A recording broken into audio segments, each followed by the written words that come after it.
ke qualifier wakat do ke semi final ke Super Division ke West Jaintia District Sport Association WJDSA yojit ya ke liang wapsia ya kun final wa ke kimusnyang dapat man ya ka ne ke sengi ha perdi kalat thalabo wa kadem tring ki wele ke kadem tring de her Ramadan ki de wa kodo alang hakti wa ki that rong yong kam kadak wa percha ye cha suspend chisnem kin rungut ki player u coach assistant coach de lang wa manager ha WJDSA.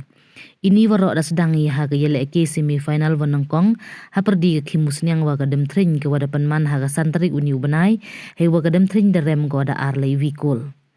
ha gani ke yele ke ne liang kadem tring de onggo wa de MEV wajia wa to o e chut penalty u referee ya kadem tring tang wa referee de kentai ju wo e ne dawom MU biang wo e penalty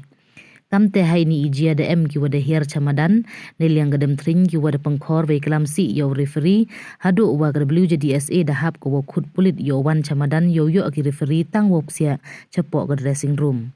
hadin wa yo ya report na referee ne liang ga WJDSA dei wo bot ya ki kendon penman ya le ki da rai go suspend ya kin rungut ki player u coach u assistant coach de lang wo manager. Hadin ini ne liang gadam tring da pha ko cha WJDSA yo perkhat dewi tangwa ne da wa debut kat kam ki kendon wa debu yo pencitam da ong mye diu pen kala ye rai ha ga yele ki ni ne da wa yin don hi ki yele ki gadam tring klem da ben u ya kani bol kala thlbo da yo ko thap hadu khun de kul yop sia final ki wa kerchan ya gadam tring le da wan ra ki ya kelama rong yong dei wa ben ye wa le ka WJDSA dei wa ong wa le ka klem yurim wa biang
What?